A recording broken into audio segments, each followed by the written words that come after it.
Happy Wednesday, golf fans. It's your boy, Gsluke, here with our DFS and betting live stream for this week's Pebble Beach Pro-Am. Going to get you guys ready for all of your exposure with any questions that you throw down there in the live chat. Don't feel shy at all to go ahead and throw those down there. And also with a look at the weather report, some DFS ownership, some strategy talk heading into some of the GPPs, as well as some props on underdog and prize picks towards the end. So we're going to cover on pretty much a little bit of everything here throughout the live stream. And then, of course, anything that you're curious about on top of that. So first thing I want to go through are some of the course conditions that we've heard about throughout the week. So on Monday, we really only have so much information to work with. And throughout the week, this week, we've done quite a bit that has changed. You've heard that the golf course is going to be a little bit firmer this time around. And with the colder conditions, I think holding some of these greens is going to be tough for your shorter players. The reason I say that is that your shorter guys off the tee are not only going to have longer clubs in, but they also tend to be some of the lower ball hitters. So when you have these really firm small greens like you have at Pebble Beach, about 3,500 square foot on average,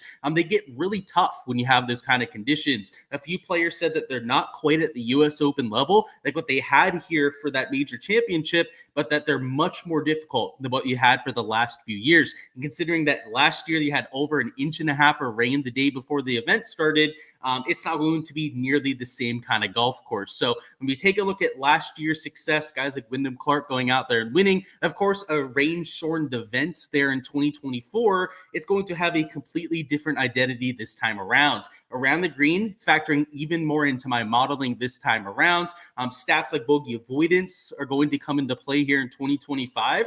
And I really think that the high ball hitters, players that can launch their irons up into the air, are going to be at a distinct advantage here in 2025. The reason I say that is because of the firm greens that we're expecting. And while there might be a little bit of rain that comes through the area on Saturday and Sunday, it's yet to be known quite yet whether that's going to hit the area. The first few rounds, we know are going to have those bouncy greens. So just to take a look at some of the averages out there from the last few years, it's about a 70% fairway rate over there in 2024. That is likely going to go down significantly with all the extra rollout. Your green regulation percentage was about 2/3 of all the greens were hit at nearly 67%.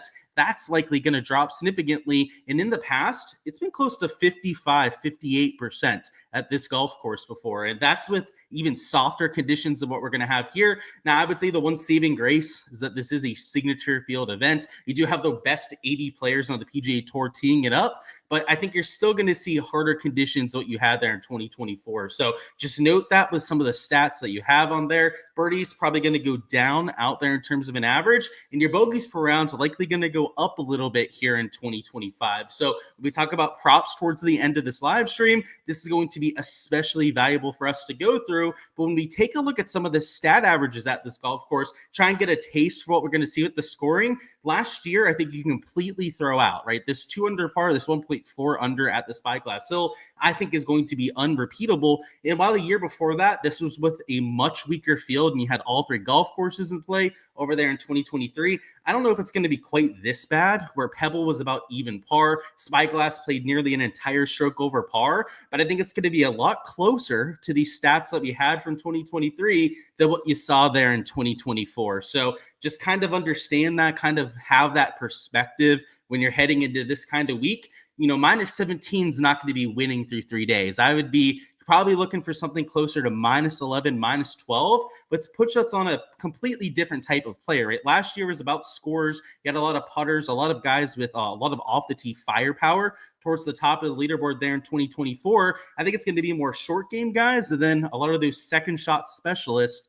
that can hit the ball real high that are finding success this year. And just to go back to some of the years prior, like you can see Spyglass played slightly over par in 2022. These are the kind of scoring averages that I'm expecting. So you can see Pebble that year played about 1.3 under, Spyglass about 0.2 strokes over par. I think a 1.5 stroke difference between Spyglass and Pebble. Of course, guys, if you're just catching up on content here on a Wednesday, they're not playing Monterey Peninsula here in 2025. So you can throw out those stats. The one that you want to play for showdown, if you're playing over there for round 1, is going to be Pebble Beach. It's about a stroke and a half easier, about at worst about a stroke easier compared to Spyglass Hill. So if you're looking to go out there and play your player pro 4 round number 1, and that's where I would put my exposure. A lot of guys playing at Pebble Beach.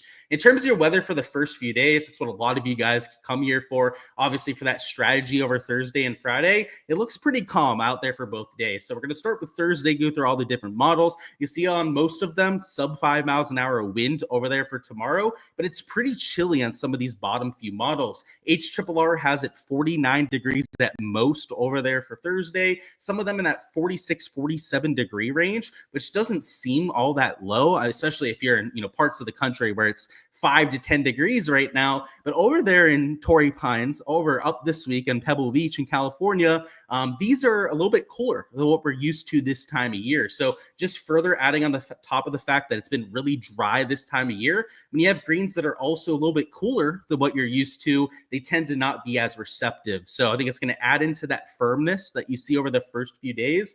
And you can see over here on Saturday, some of the models are starting to call for some overnight rain. This is when that front is supposed to hit Pebble Beach potentially. Only some of them are calling for it though. You can see the HRRR isn't as confident that you're going to get that kind of storm there on Friday, Saturday. If that were to happen, it might be a different story over the weekend. You might see some better scoring there for rounds 3 and 4. But for Thursday and Friday, I think it's going to be a real test compared to what you had over the last few years. But it looks pretty calm all across Thursday, as we were saying. And then to go through Friday, because that's the other half of the equation. Obviously, one half of the field playing Pebble round 1, the other half playing over there at Spyglass. It looks slightly more windy on a few of these models. So ECM, it does look like it's getting a little bit spicier, but the vast majority of them are calling for the same kind of conditions. It looks a little bit warmer over here on the Friday forecast. You can see the temperatures are in the 50s to even 55 range as compared to the high 40s over there for Thursday.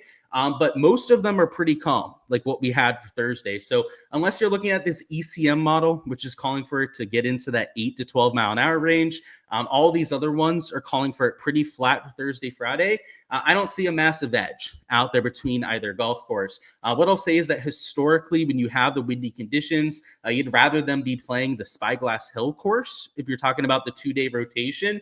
But even on that day, when it's windier over there at Pebble Beach, Spyglass is going to be the harder out of the 2 golf courses. So even on windy days, you want to be playing the guys over there at Pebble Beach. Maybe it's a smaller advantage on that sort of day. That's why people say that you want to avoid guys playing on Spyglass when you have those really hard conditions. But based on the forecast that we have here, maybe you try and take your guys on Spyglass round number 1. You hope that this ECM forecast is right over there on Friday and that it gets a little bit more windy than what they were calling for. If that happens, then maybe you see a slight advantage over there in your lineups. But personally, I don't see a big enough edge to go out there and play it fully. So it's not the kind of thing that I'm personally going out there and investing in. I'm rather going out there and playing my lineups pretty straight up when you have a no-cut event like you have here at the Signature Field. I think it might be a little bit too much of Galaxy branding to go out there and do so. If you're playing in a full 156-player field and we had to make some of those decisions towards the bottom half of the field, the player pool, like maybe I would lean into this edge, especially, maybe taking guys playing a Spyglass round number 1.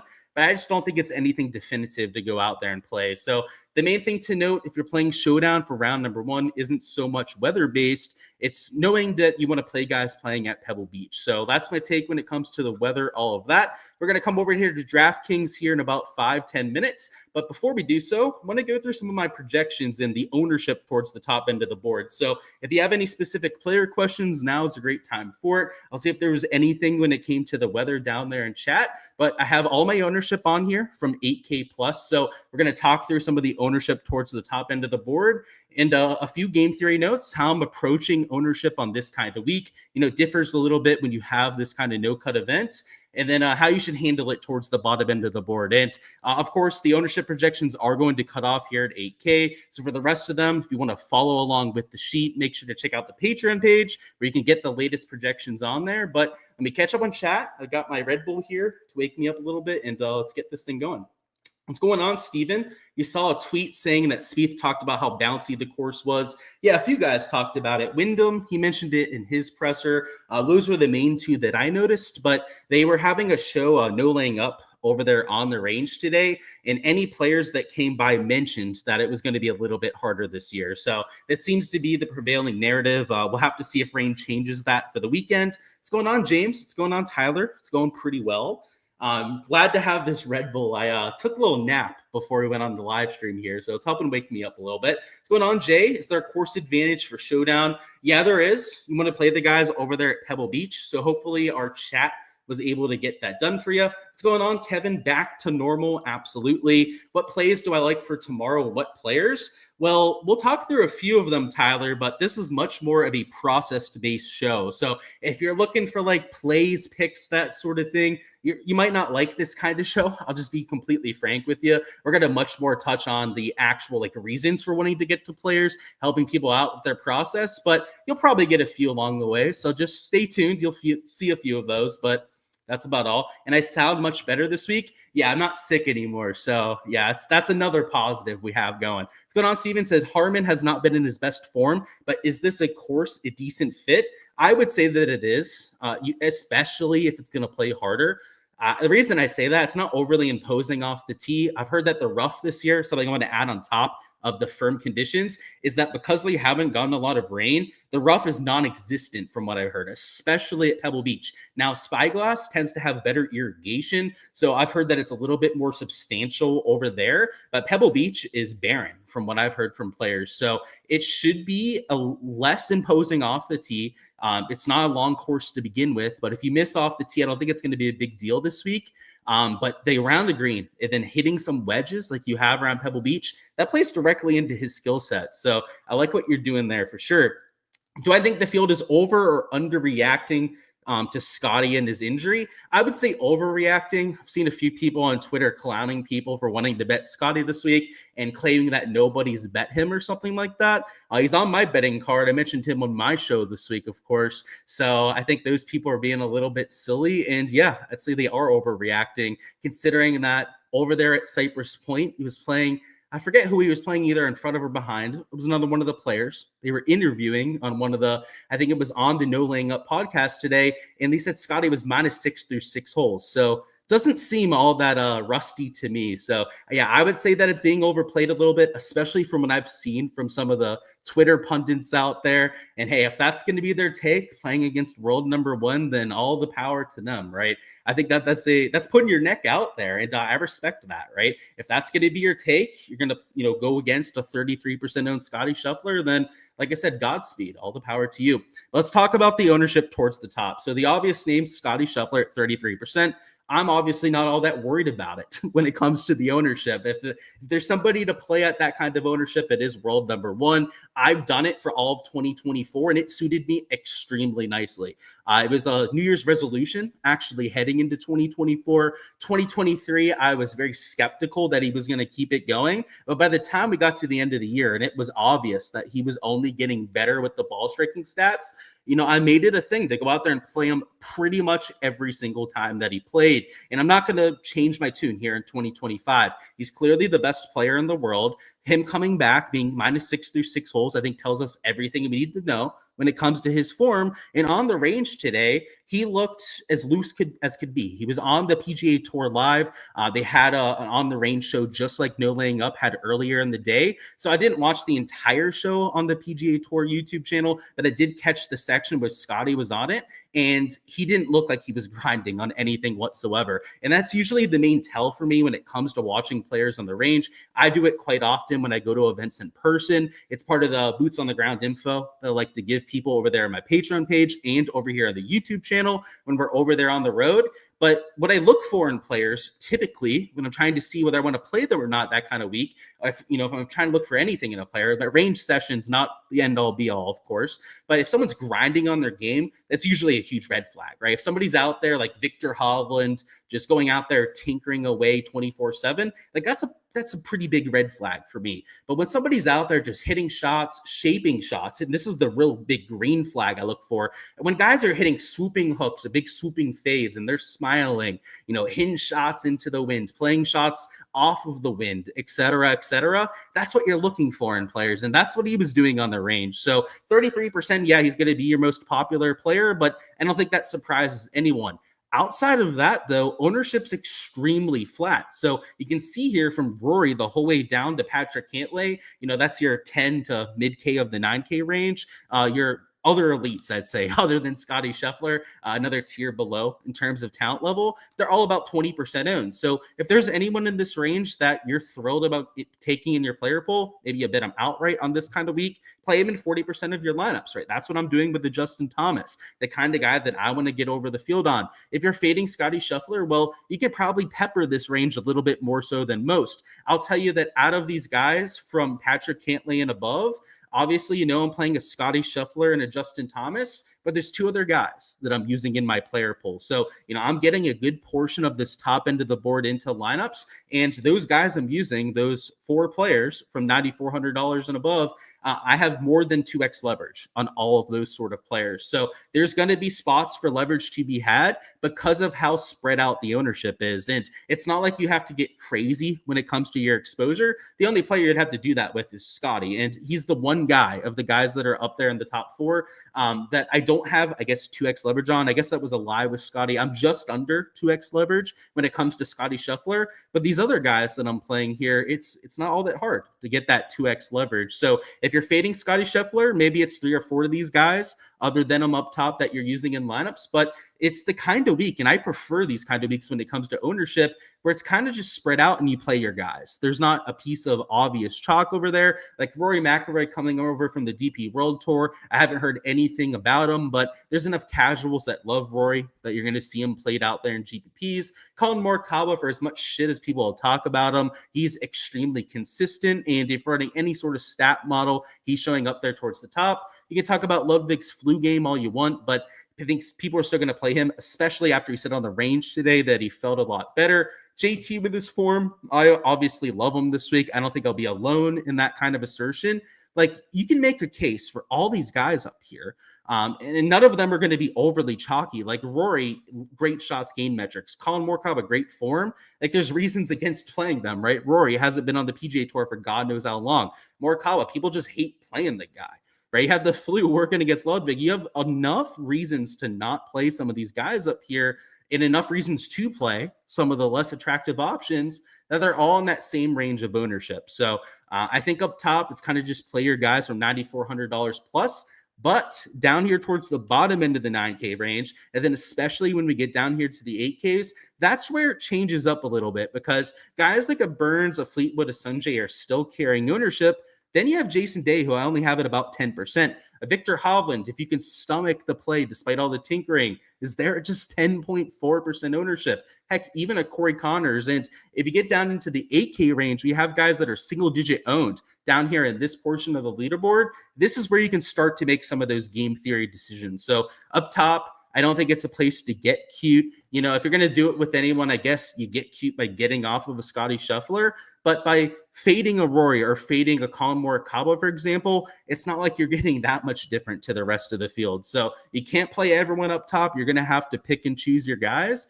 But I don't know if there's that much incentive when it comes to the ownership, unlike we have a little bit further down towards the bottom end of the board. Let's talk about Jason Day. So the reason why I have him on here is a yes, and I wanted to point him out here in the live stream, is I expected him to be chalk. He's been playing a lot better over his last 12 measured rounds. He had the near miss over there at the Amex, and this golf course and POA in general has been pretty favorable to him historically. Now, if you take a look at some of the recent stats on POA, it hasn't been that great over there for Jason Day, but a lot of his wins back in the day, especially in his prime, came over here during that West Coast swing, and the approach stats lately have been really good for Jason Day. Now, while it's not amazing over his last 12 rounds, he did have that one missed cut mixed into there.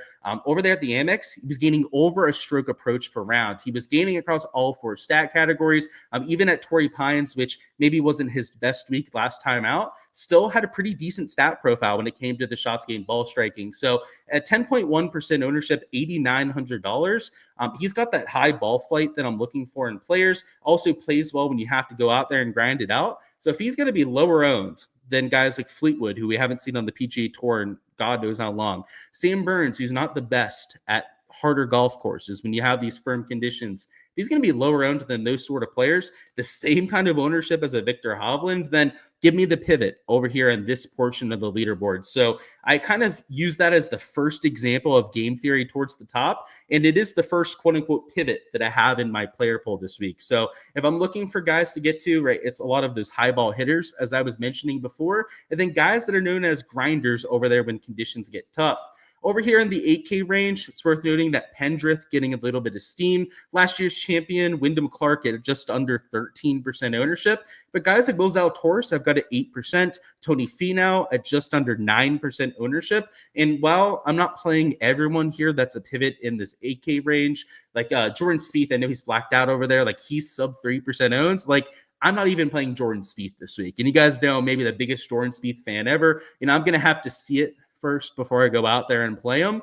But cautiously optimistic on those sort of plays. I'm not going to use all the pivots that we have on this part of the board. But like, for example, I guess I'll just point out another one here. Like Will Zalatoris, high ball flight player, plays well at major championships when conditions get tough. Not the longest player off the tee anymore. Now he's made some of those swing changes. Love him there at $8,400. So there are plenty of pivots to mix into your player pool that you could use to offset somebody like Scotty if you go out there and start with them, which is why I think up top you don't have to get that cute about it. You're going to have plenty of spots to go out there and get different with. You already had two that I pointed out here in the 8 and 9K range. But when you get down here to the 6 and 7K range with the ownership, it's even more so the case, because down here in the 7K range, your chalk is in that 10 to maybe 12% range. You have guys down here that are 1 to 2% owned. So we're going to talk about a few of them towards the bottom end of the board, like a Gary Woodland, a Doug Gim at like 3.4% ownership, are guys that you can really use to differentiate your lineup. You're going to have those sort of players at your disposal, whereas, this 8K plus range, there's not really anyone that's sub 3-4% owned. So I would say that a lot of this ownership talk and we've had up here towards the top end of the pricing should be even more so the case with your process down there in that 6 and 7K range.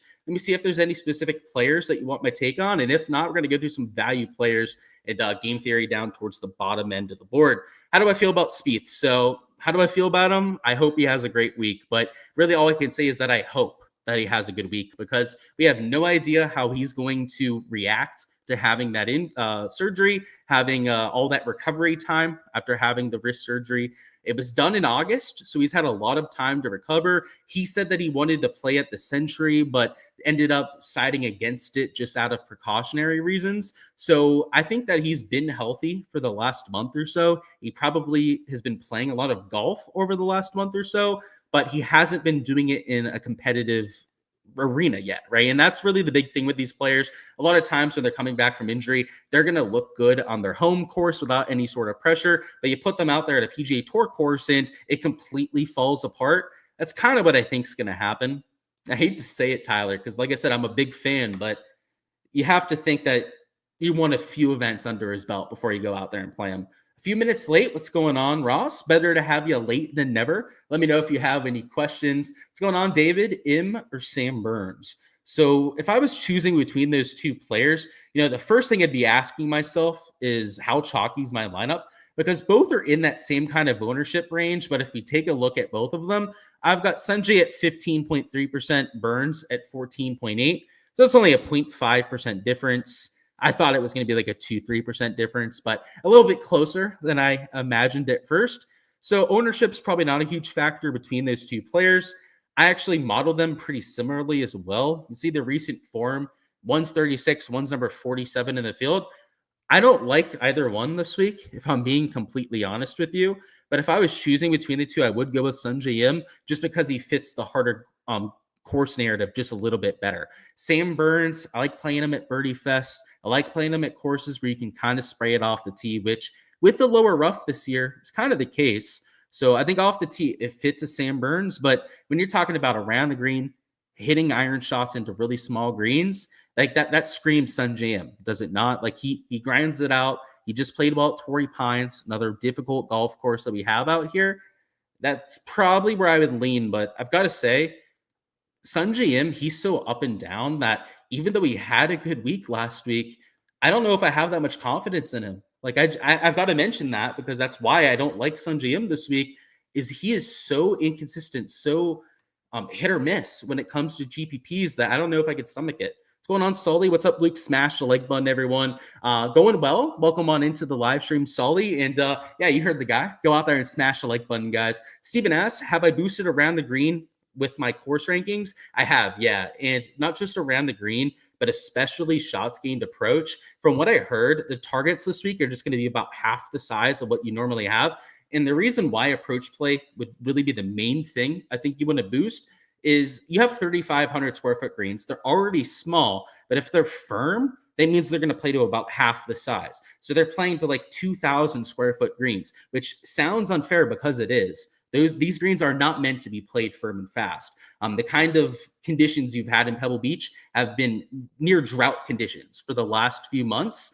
It's going to really lean into the iron play because if you're hitting at 2,000 square foot targets, guys like Scotty Scheffler that can actually hit a 2,000 square foot target are going to get a massive advantage compared to the guys that are chipping all day. So around the green a little bit, yeah, because guys are going to miss more, even your really good players, but especially approach play. Like, I mean, my player pool, I'm not going to give away all the magic beans here, but the second shots gained approach is mighty fine and important. Let's just put it that way. Let's talk about some of the game theory towards the bottom end of the board. So still like some Tom Kim, bet him at plus 6,000 when he had the really good TGL performance. So added that on top of the top 10 that we mentioned there on Monday. But game theory towards the top end of the 7K range, there's no one that's really disgusting chalk. Now, I've got guys like Will Hostler getting a little bit of ownership, even down towards like the bottom end of the 7K range. Your quote unquote chalk are guys like a Harry Hall, a Tom Hoagie, a Nick Taylor that have got it about like 7.5% ownership, maybe 8% on those three players right there. If that's going to be your mega chalk on this portion of the leaderboard, I don't think you have to avoid all of those kind of players. Like you can see, Tom Hoagie, Nick Taylor are going to be in my player pool. But the other guys that are super chalky, like I hate to say it, Bill Hostler, there are a few other examples over here in the 7K range I'm avoiding. Just like the guys up top, you can't play everyone that's getting ownership. You're going to have to find spots to go out there and leverage against the field. So obviously, if you guys have my Patreon membership, if you guys have this sheet up in front of you uncensored, you guys can see the ownership on there and know some of those pivots. But what I'll say about the 7K range is that if you're a 150 maxer, maybe there's like three guys that you're playing like over 7% this week down here in the 7K range. But if you're playing in a single entry, at most one of those guys on the lineup, and I'd say if you're in a 20 max, maybe only have one or two of those guys in your player pool. Because if you're going to get different, if you're going to lean into that game theory, you have to do it down towards the bottom end of the board. And the way that I handle it with my 150 max is I'm still going to have 3-4 guys down here that have ownership, but I'm going to have a rule set to only have one of those guys in a lineup. So for example, you're not going to see a whole bunch of lineups of mine over there in the large field GBP that have a Nick Taylor and a Tom Hoagie together. For example, if I was playing Bo Hostler this week, I'm not playing Bo Hostler. But if I was, I would have a rule set that says I don't want Bo Hostler and Nick Taylor out there in the same lineup. Because in large field GBPs, you might be getting like 7 to 10% ownership on those two players. Hostler closer to 10%, 7.5%. They can see down there Nick Taylor. But single entries, and this is why I say like in single entries, maybe some of like the smaller GBPs, like a 20 max, you want to stay away from these players just a little bit more, is because in those contests, they're going to be even higher owned. When you get out of the large field GBPs, people tend to play a little bit safer. I'll put in quotes because there's nothing safe about going out there and building in PGA DFS, but people like to feel safe when they're going out there and building for those kind of contests. So they don't take nearly as many risks. And what ends up happening with ownership in single entries, some of the smaller GPPs that we have, is that it inflates on the guys that are chalk, the guys that are the safe plays for any given week. Again, put that in quotes because there are no safe plays when it comes to PGA DFS. And the players that are pivots that, you know, maybe are out of form, that are lower projection plays over there on those optimizers, go completely overlooked in those kind of events. So if you're playing in a single entry, you're playing in a smaller field GBP, I think this 7K range is where you really need to be careful about that ownership, where you should be trying to find as many of those sub 5%ers as humanly possible to go out there and offset some of that ownership. So making sure that you have accurate ownership projections is a really key part to this process. So of course, guys, you can find access to my Patreon page in the link in the description of this video. If you're watching this on replay, it's down there, or if you're in the live chat, it's also down there in the description. $15 a month is all it takes to join join the DFS tier. So it's one of the cheapest websites that you have out there. In my opinion, it has way more information than all of these other sites. It's not like it's being thrown to you and it's too much information at once. It's the exact spreadsheets that you see throughout my content, right? I try to make it as straightforward and actionable as humanly possible. I'll give you guys all the information that you need without giving you too much where it's overwhelming. So if you guys are wondering how you can find all the projections that are blacked out, make sure to check out the Patreon page. And I think on a week like this, like up top, you kind of know who the popular guys are. Like we talked through them up there. Down towards the 6 and 7K range, there are a few guys that would really surprise you. Like one I'll point out, and he's not going to be a play or anything, would be a Lee Hodges down here towards the bottom. You know, he's got decent form, right? He's number 25 in recent form ranking.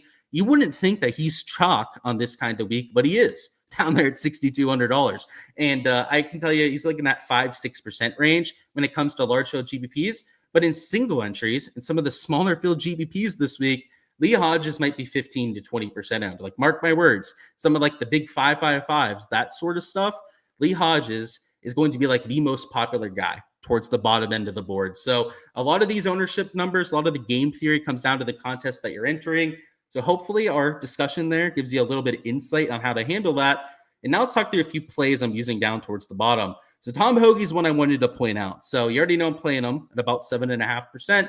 But why am I playing Tom Hoagie? And it comes down to course conditions. When he won this event 2-3 years ago, came down to a really dry golf course that rewarded that second shot. And that's really what got me thinking about emphasizing that approach play, is that when Tom Hoagie won, you look at that leaderboard from that year, it's all guys that were gaining a shit ton of strokes on approach. And that's almost always the case with the PGA Tour event. To go out there and win, get into contention, you've got to be hitting your irons well. So, you know, it's like a no shit Sherlock kind of line there. Like, of course, they were hitting their irons well, but comparatively, you take a look at the top 5 that year compared to some of the other years at Pebble Beach, they were gaining even more strokes than usual when it came to their approach play. So that's what I mean when I say it was an approach year when Tom Hoagie won, where if it's going to be the same kind of conditions here in 2025, why not take him even if he's got some ownership behind him? So as I said, it's not who you play, it's how you use them over there in lineups. So for example, if you're going to play a Tom Hoagie or a Nick Taylor, I prefer using them when I don't have a 33% owned Scotty Scheffler towards the top end of the board. So that's my personal take when it comes to the game theory in this range. And depending on the contest I'm entering, like if it's a cash lineup, then I'll play Tom Hoagie and Nick Taylor together, right? If ownership's not going to be a big problem on this kind of week, I'll use those kind of guys together. But if game theory does matter, that's where I think you need to think twice about it. The other guys I want to point out would be Gary Woodland here at 6,500. He hasn't played at the Pebble Beach Pro-Am all that much ever since winning the U.S. Open here at Pebble Beach. So he obviously knows how to play this course when it's playing a little bit harder. It's not going to be as firm and fast as what you had for the U.S. Open, but at $6,500, we know that he can hit the ball absolute mile into the sky. It's one of the highest ball flights of anyone on the PGA Tour, a really good around the green game, and he's really started to round into form here in 2025. So if he's going to be sub 5% owned, which I wouldn't say is low owned here in the 6K range, like if you're looking for low owned, like saying who, no one's using him because of how shitty he's playing. Or, you know, if you want to see low owned, Brendan Todd, I've got at sub 1% ownership. If you're really, really trying to get different, but Gary Woodland at 4% ownership, that's going to give you enough differentiation and leverage towards the bottom end of the board to offset some of that chalk that you may be taking towards the top. And in a lot of cases, like your 9 and 10K players, it's kind of unavoidable with taking chalk towards the top. And then lastly, I'm going to point out Doug Gim at 6,300. He's 3.4% owned, so also a pivot play towards the bottom end of the board. And you play him at courses that are extremely tough. He's got a well-rounded game. He's a good short game player, hits a bunch of greens, which is really what I'm looking for in players this week. And though he hasn't had an amazing track record around this golf course or this event, he does putt his best over there on POA. If you take a look at the track record, you know, it's maybe a little bit of a sleeper play when it comes to that. Like, he hasn't played that much over the last 3 years, but does have that top 20 finish. And before that, a few other top 20s and top 25s mixing in at the Pebble Beach Pro-Am. So $6,300, I don't think he's going to be overly popular, but if I'm playing somebody down towards the bottom end of the board, it's these ball strikers, these guys that can hit the ball really high, that have shown up at hard golf courses, hard events over the years that I'm using over there in my player pool. So I'm not taking a bunch of guys down towards the bottom. It's worth noting that my player pool towards the bottom is pretty constricted, pretty condensed on a week like this. but it's really important to make sure you're not taking the chalk down here. And I guess just to point out a few players that are garnering some ownership, let me go over to the other tab where I can actually see my projections. I already mentioned Lee Hodges is getting more ownership than you were probably expecting, but a few other players would be a Lucas Glover. I've got it nearly 5%. I've got a Johnny Vegas, also a Nicholas Echeverria at right around 5% a piece as well. And then even guys like a Ben Griffin, a Mark Hubbard, and then a Sam Stevens, they're at $6,800. I've all got at 5 to even like 7% ownership out there in a few cases. So because there's only 80 players in the field, you're going to have more condensed ownership towards the bottom end of the board, which is why these like 3 to 4%ers, like a Gary Woodland again, that on most weeks, they'd be chalk, right, in the 6K range if they were 3-4% owned, or actually pivots on this kind of slate. So just be a little bit careful. I'm not saying to fade all those guys I just mentioned, by the way, that are coming in at some ownership, but be a little careful about them. Like a Mark Hubbard, I know he's got some really good form lately, number 26 in the field in that category, but unless you love him at like 7% ownership, then maybe you want to consider going out there and avoiding him in lineups. It's just about finding that fine balance between going after really good plays, but then also making sure that you're not just being chalky across all 5-6 positions. So that's what I would say about the game theory. Give you guys a few extra plays on top of the ones we went over. But just as I said before, if you guys want to see my entire player pool for some perspective on how 150 maxer is playing this kind of slate, make sure to check out the Patreon page. Again, link in the description to go out there and join. DFS tier is what you want if you guys want these spreadsheets. Now let's go through some game theory. I'm going to bring up Draftkings. We'll talk through that. And then go through props a little bit afterwards as well. So I've got a hot take when it comes to props. That's for damn sure. I think it's going to look a lot different than we had in 2024. But let's round it off with the DFS talk over the next few minutes. So is Scheffler more likely to win this week or the next?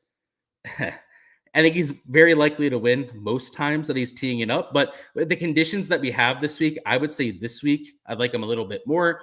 What advice do I have for a first-time one-and-doner that started watching golf? He said, thanks, love your input. So yeah, if you're playing one-and-done, these signature events, you want to burn one of your good players. Now, I would probably wait on Scotty just because it's his first event back. But if you're looking at a Rory, a Justin Thomas is probably where I'd go for my one and done. But if you're looking at one of those 9-10K guys in DFS for one and done, that's probably what I'd do at a signature event. The key in one and done, right, is maximizing your earnings potential. And the key to doing so at signature events is making sure that you have an elite player to go after. So the way that I do one and done is I plan out all my signature events ahead of time. So for example, right, Scotty's not in play for me this week because of that hand injury. Pick a stud that you're willing to burn early in the year, and I'd ride with them this week. That's what I would do. Just because you have a $20 million purse, there's just a lot more on the line. Could we see Scotty under-owned? I've got him at 33%, so I don't really think so, Phil. I would love if he was under-owned, but there are so many guys down there in that 6K range that are playable, like the Hubbards, the Ben Griffins, Echeverria's Glovers that I all mentioned as getting some ownership, that he's going to get some ownership. Like you have plenty of salary to work with, and he'll get played, that's for sure. Some of those 5K guys will get steamed to help get Scotty and maybe more one big ticket item. Yeah, exactly. So kind of like getting that back over to what Phil said, that's exactly why he's going to get ownership, because there's enough salary to go around. Doesn't go down to 5K. I wish we had the pricing the whole way down to 5K, but I get what you meant, right? Those 6K guys down there towards the bottom. Let's talk about game theory and what we're thinking about when putting together a lineup. So because the ownership's a little bit more condensed on a week like this, I think you have to be especially intentional about where you're getting different. So while a lot of times we start at the top, right, we try and figure out what studs we're going to play, middle tier, then we try and get different with one of our last few spots. I think this is a week to get different right off the bat. So what we're going to do here is I'm going to throw in a few players that I'd consider pivots before we start taking some of our high ticket players. So I'm going to throw in a J-Day. He is kind of expensive, but as mentioned, I have him closer to like 10% ownership. I'm going to go down here and throw in Aaron Ryan at 6,900. I know we didn't mention him, but he's good at these harder golf courses. Also a little bit lower owned, which is kind of what we're hoping for. And then I'm going to throw in a Russ Henley here at 7,900. And these plays, by the way, Day, Rye, Henley, they're lower owned than a lot of their peers, but they're all very reasonable plays. All guys that are ball strikers first. that play well when conditions get a little bit difficult. And we still have 8,800 remaining in terms of our average salary. And we already have all the differentiation then that I really think we need. Like, we've got a 6K guy that we've got at sub 5%. They've got Henley, who I've got at sub 12%. So, which for that portion of the board is low owned. Let me actually check his exact percentage here real quick. Don't know that one off the top of my head, but it's quick enough to check on my spreadsheet. So yeah, I've got him at sub 10% actually. When it comes to his ownership, you got a sub 5%er, a sub 10%er. You've got J-Day, who's about 10% owned. So even if we played a Scotty Scheffler at 11,900, who is mega chalky, as we're all well aware of, even if we took a Tom Hoagie down here at 7,300, who, as I mentioned, is one of the more popular players down there towards the bottom end of the 7K range, because right off the bat, we took 3 guys that we were getting different with.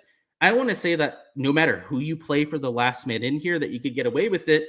But considering that all the guys at $7,100, I've got at sub 5% ownership, you'd probably be okay if you played a Fitzpatrick, a Cam Young, or a Siwoo Kim. So that's the idea with building your lineups that way. And the way that I'm doing it over there in my optimizer is I'm forcing in some of my low-owned plays. So I've got my player pool set and then also a roll set over there on my optimizer where I'm forcing in at least one of my low-owned plays. And that's usually one of the low-owned guys down there towards the bottom end of the board. But in some cases, it's forcing in a Jason Day. It's forcing in a Russell Henley here at $7,900. And in my large field GBP lineups, so, that's for like single entry, that sort of thing, where I'm forcing in at least one player that is down there towards the bottom end of ownership. But large field GPP, my role is going to be at least 2 players that I'm going out there and including. So it's not the kind of slate where I'm stacking either golf course. If you guys want the full weather take, go back to the beginning.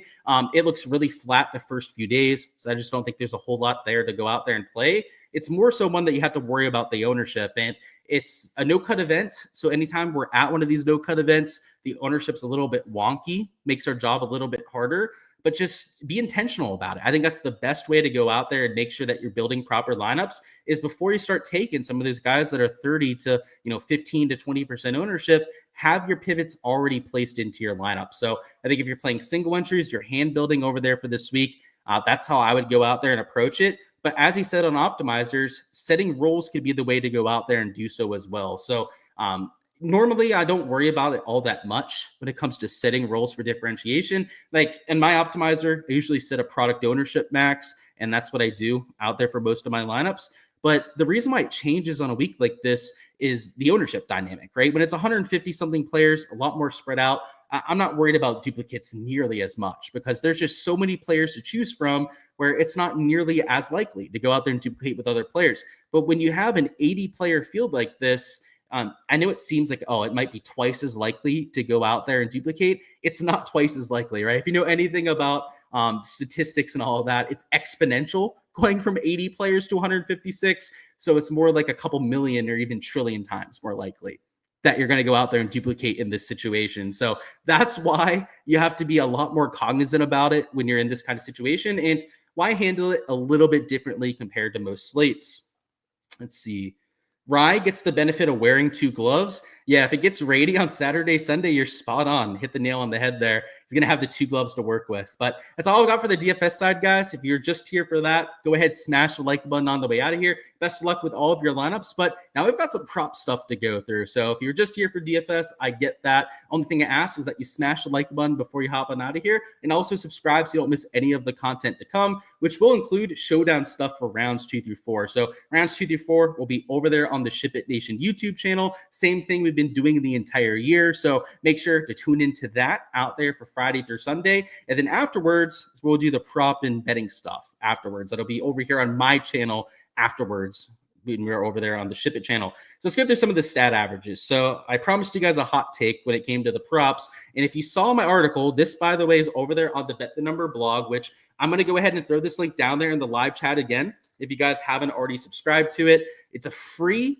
blog. So it's not like you have to pay to Bet the Number to go over there and get access to this. But all of this is posted for free. It's all this free prop analysis that I'm going through every single week. And while we've got these stat averages up here, this is from last year that we have on the screen here, I think it's going to play significantly harder. So if you went through this, you read through my article and everything I had to say, you'll say that even though we have these calm conditions, it is under my belief, it is to my projections, that we're going to see much harder scoring this year. So if we go back over to the averages, last year it played like 2 under par at Pebble, played a stroke and a half under par at Spyglass. I don't think we're going to see anywhere near that kind of scoring. And let me actually bring up the PGA Tour media site real quick. I'll show you guys some of these transcripts. I'm just going to show you why. And maybe don't take my take on it because I'm not there at Pebble Beach. But I know a few guys at Pebble Beach that you guys might want to trust on this, right? Namely, Jordan Spieth being one of them, and the other one being Wyndham Clark. You know, you might not trust me on the course take because I'm not there, right? If I'm there in person, boots on the ground, you better trust me if I'm out there. But let's see what they have to say about the golf course, okay? So first question we have here with Wyndham Clark is, can you tell us a little bit about the course and how it played for you? Because they were mentioning that he already got out there and played a little bit. It is a lot firmer than last year. It's an amazing shape. So it's pure out there, but it's firmer than what you had last year. Last year, we had tons of rain leading up to it. And during the week, it played its traditional, very soft, slow, and bumpy. The last couple of days, we've been practicing here. The ball's bouncing quite a bit. The greens are a lot faster. It's firmer. So if the weather stays like this is the big thing for props, guys. I actually think it will be tougher this year. And this isn't some slapdick on YouTube telling you this. Like I said, I know what I am. I'm a YouTube tapper. I'm somebody that's not at the golf course. I'm not a professional golfer. I don't pretend to be, right? But a literal professional golfer is telling us that it's going to play harder. Do I trust him? You bet my ass I do, especially when we go over here and find Jordan Spieth, who said a lot of the same things when it came to the conditions. Now, he's got a much longer interview to go through. What you'll see if you go through it is he gave a lot of the same kind of remarks, saying that he thinks it's going to play harder and that's a little bit firmer and faster than what we've seen the last few years. So when we get over here to the prop article, you'll see that the play I actually gave, which I think is still available, we'll check over here in Underdog in a second, was 2 fades over there for Spyglass Hill. So let me actually see if we still have those both available. If so, I'll give you guys my reasoning for taking those 2. But it's not just the fact that it's, harder conditions overall. I think that Spyglass Hill in particular is going to be the harder out of the 2. So let's talk about it. So these 2 are playing Spyglass Hill in round number 1, which last year did play a stroke and a half under par. But let's look at historically how it's played. And remember that last year they got like 2 inches of rain before the event. So not only Pebble Beach was super soft, but Spyglass Hill, which is normally firm and fast, was playing much, much softer. The year before that, it played 0.8 over par.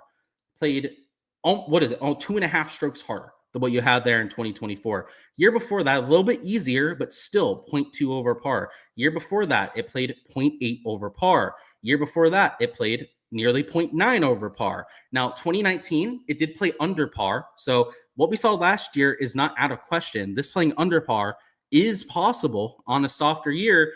But most of the sample size that we went through, and go back to 2017, it's back to playing over par, 0.2 strokes over, is telling us that this course is usually pretty tough.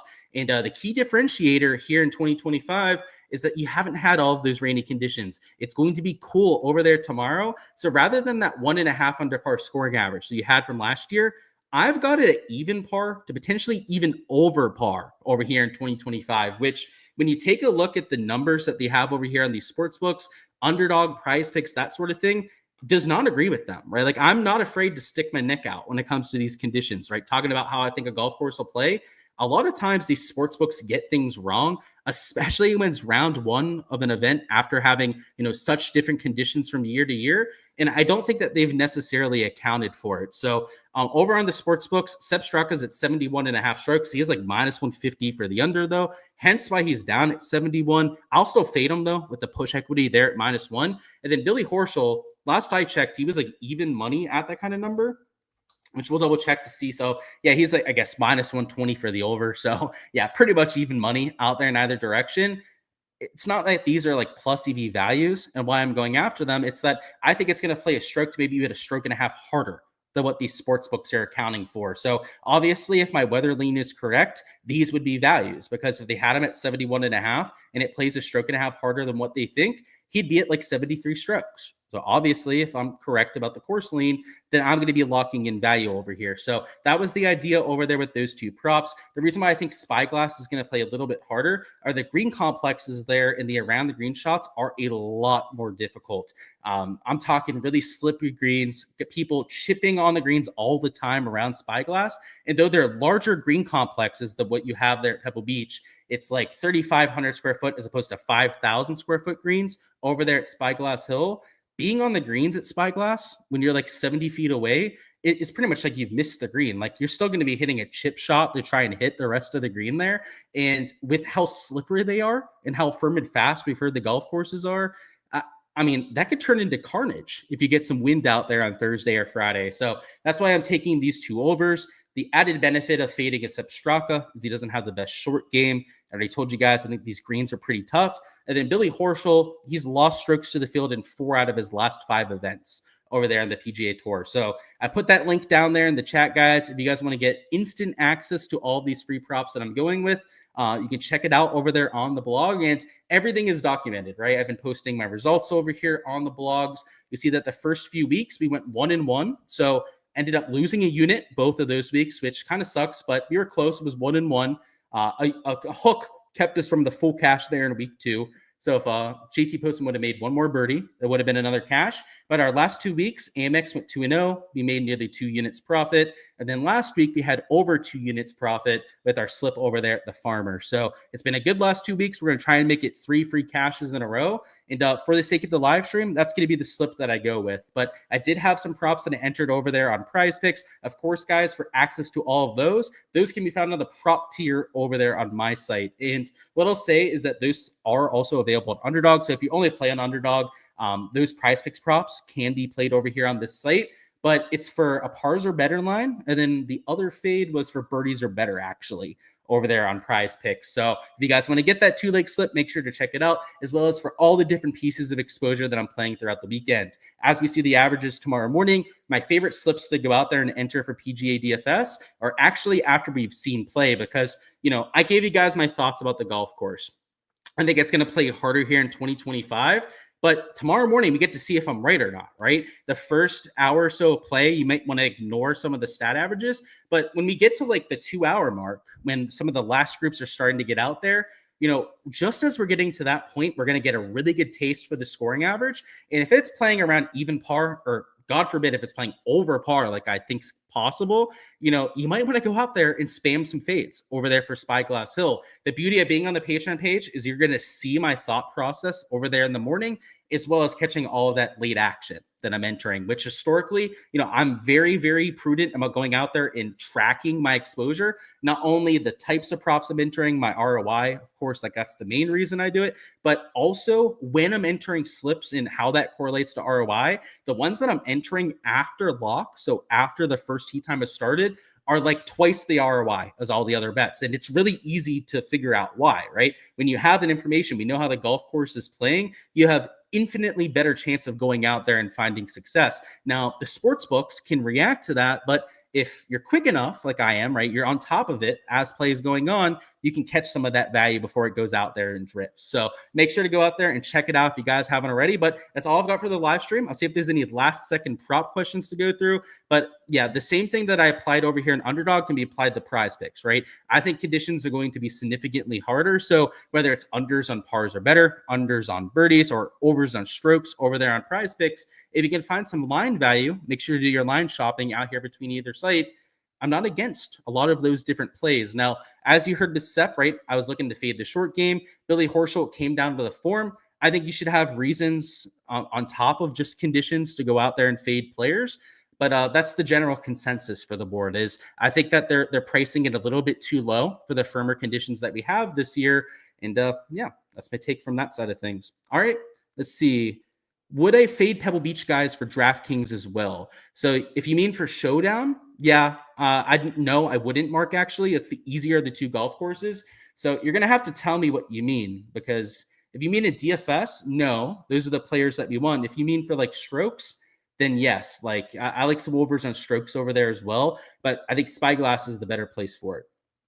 Sherlock says, do I think avoiding studs and duds in a field like this and instead building more balanced is a way to get different?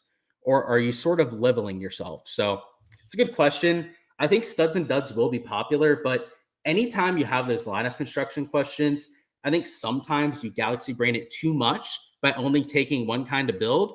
I think if you're playing in a large field GPP and you only have like 5 to 10 lineups to work with, and you want to make that your way to get different, then entering some balanced lineups makes a lot of sense. But like if you're 150 maxing and you're thinking about only taking like balanced lineups for a 150 max, that's kind of where I draw the line, right? I'd say that's being way too cute out there with your exposure. But yeah, if you're only entering a handful of lineups, or maybe it's even for like a single entry or 2 to 3 max that you're considering that kind of build, I think that's where it makes some sense, right? Like a smaller sample size sort of output is where you'd want to go with that kind of player pool. But with Scotty in the field, and then all those guys like 18 to 20%, they're from 9,500 to 11K. I think that's going to be a very popular build, seeing studs and duds. So I think your intuition is correct on that kind of lineup construction, but it's tough to pull off. Michael asks, you had 2 players at big prices for an each way. You got Matty Fitz at 100 to 1 and Gary Woodland at 150 to 1. I like the Gary Woodland one. Matty Fitz, I don't know. I'm not a big Matty Fitz guy. You know that though, right? So he's not always my favorite player, but hey, it's a grinders golf course. He won a US Open at a grinders golf course. But the Gary Woodland one at 150 to 1, that is a damn good number. So good on you for that. And of course, Steven. But that's all I've got over here for the live stream, guys. I appreciate you guys stopping by as per usual. If you haven't already smashed that like button, what the hell are you guys waiting for? Go ahead and do so if you haven't already, and subscribe so you don't miss any of the content throughout the weekend.